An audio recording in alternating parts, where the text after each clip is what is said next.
Mentalismo castrista, culpar al pueblo cubano por lo que no hace la dictadura. ¿Cómo están, amigos? Bienvenidos a Noticias Importantes. Esperamos sus opiniones en los comentarios. Comenzamos. Con tal de no ser abatidos, los gobernantes cubanos se ciegan a la verdad y se aferran a su locura mientras el pueblo no les dé una buena dosis de realidad. En 2010, es necesario cambiar la mentalidad de los cuadros y de todos los compatriotas. Dogmas y esquemas inviables constituyen una barrera psicológica colosal, dijo Raúl Castro. En 2013, hay que cambiar la mentalidad, hay que cambiar los conceptos, Díaz-Canel. 2015, una nueva estructura de gobierno demanda cambio de mentalidad, Esteban Lazo. En 2017, un nuevo modo de pensar y de actuar, Machado Ventura. 2018, desterrar desde el sur con la mentalidad importadora, Díaz-Canel. En 2019, para conseguirlo no hace falta magia ni buena voluntad, sino un cambio de mentalidad, Díaz-Canel. Se debe cambiar la mentalidad, ese es el camino a seguir, Alejandro Gil. 2021, urge girar la mentalidad productiva, Salvador Valdés Mesa. Cambiar la mentalidad es indispensable para acometer los cambios necesarios en el país, Raúl Castro. Y ahora en 2022, una de las principales insatisfacciones que nos quedan es lograr el cambio de mentalidad en nuestros trabajadores, Betsy Díaz Velázquez, ministra de Comercio Interior. Si nosotros no hemos logrado un avance mayor, es por el tema del cambio de mentalidad, Manuel Marrero, el primer ministro. Fue Raúl Castro quien puso de moda el mentalismo, que se ha convertido en un cliché recurrente de los discursos de sus cómplices más cercanos. Su vasallo principal y títere castrista Díaz-Canel llevó la idea al paroxismo filosófico, condensándolo en el eslogan Pensar como país, actualización cantinflesca de la coartada primigenia de todo totalitarismo, diluir al individuo en algo superior, raza, clase, cultura, religión, ideología o país, ante lo que debe sacrificarse, inmolarse de ser preciso. Lo llamativo con esta maomía, con el cambio de la mentalidad, es que contradice el fundamento materialista del marxismo, donde el ser social o realidad objetiva es lo que define la consecuencia y las ideas.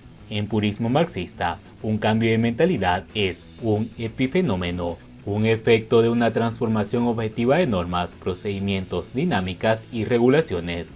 En el estreno del programa televisivo Cuadrando la Caja, dedicado a la economía, se debatió sobre los superbeneficios, ingresos netos superiores al 150% que estaban obteniendo muchas empresas estatales en medio de la crisis de inflación y escasez que abate al país. Quedó claro que estos dados a un cambio de mentalidad son una manera especialmente cínica de culpar a los cubanos por aquello que no hace el gobierno. Los especialistas presentes, conocedores de los fundamentos de la economía, explicaron correctamente las causas y las consecuencias de estos extraños superbeneficios. Con certeza, afirmaron que proceden de manejos contables erróneos o malintencionados, del aprovechamiento abusivo de la inflación y de la escasez, y de una cortoplacista asignación de los recursos empresariales.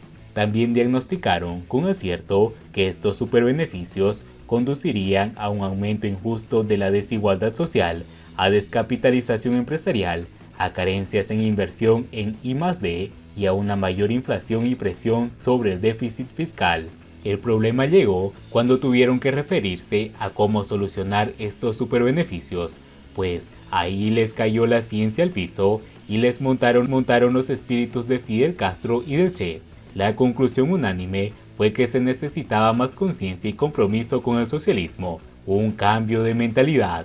Por no faltar las berracadas, hubo hasta mención, como si no llevaran 62 años gobernando, a la necesidad del hombre nuevo, puro mentalismo, para no decir que lo que se necesitan son cambios radicales políticos y económicos. Y los asistentes no eran tres cualquiera. Estaba Agustín Laje, director del Centro de Inmunología Molecular y asesor del presidente de Biocuba Pharma, el ex espía Ramón Labañino, héroe de la República y vicepresidente de la Asociación Nacional de Economistas y Contadores de Cuba, Ariadne Plasencia, presidenta del Grupo Empresarial de Informática y Comunicaciones, todos de la máxima confianza del sistema y partícipes de los aquelares donde se cocina la política económica de este país.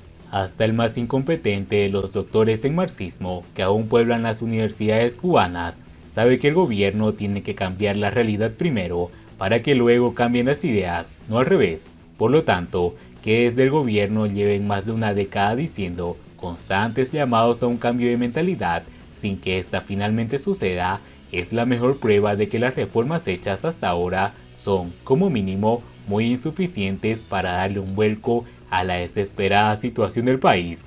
En el susodicho programa vimos que la cúpula castrista sigue anclada a conceptos de la internacionalidad. Por ello, aunque puede hacer un diagnóstico correcto de los problemas del país, es incapaz de proveer la solución adecuada.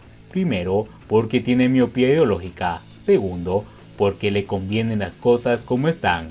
Los ultraconservadores y nada revolucionarios dictadores cubanos saben que no habrá cambio de mentalidad mientras no haya un cambio verdadero en Cuba, pero insiste exigirlo, porque así, implícitamente, están culpando al pueblo por la falta de los resultados positivos de los cientos de reformas superficiales con las que la dictadura maquilla su inmovilismo.